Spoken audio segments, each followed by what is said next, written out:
જે બચાવો છો એ તમારું નથી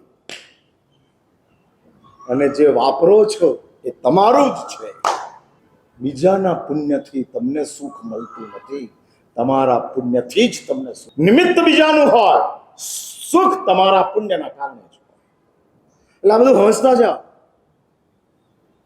આપણી નજર માત્ર ને માત્ર ધન બચાવવાની હોય છે અને એવી એક સ્ટ્રેટેજી ગોઠવાઈ છે કે જ્યાં સ્ટ્રેટેજીની અંદર આપણી કમનસીબી એ છે કે આપણે જાણતા જ નથી કે આપણું પુણ્ય કેટલું બધું ચાલ્યું જાય છે, કે જે પુણ્ય કરવા માટે, ભેગું કરવા માટે કેટલી મહેનત, કેટલા કષ્ટો વેઠ્યા, કેટલા દુઃખોને સહન કર્યા, ત્યારે આ પુણ્ય આપણા જીવનની અંદર ભેગું થયું. હા, ભેગું થયું.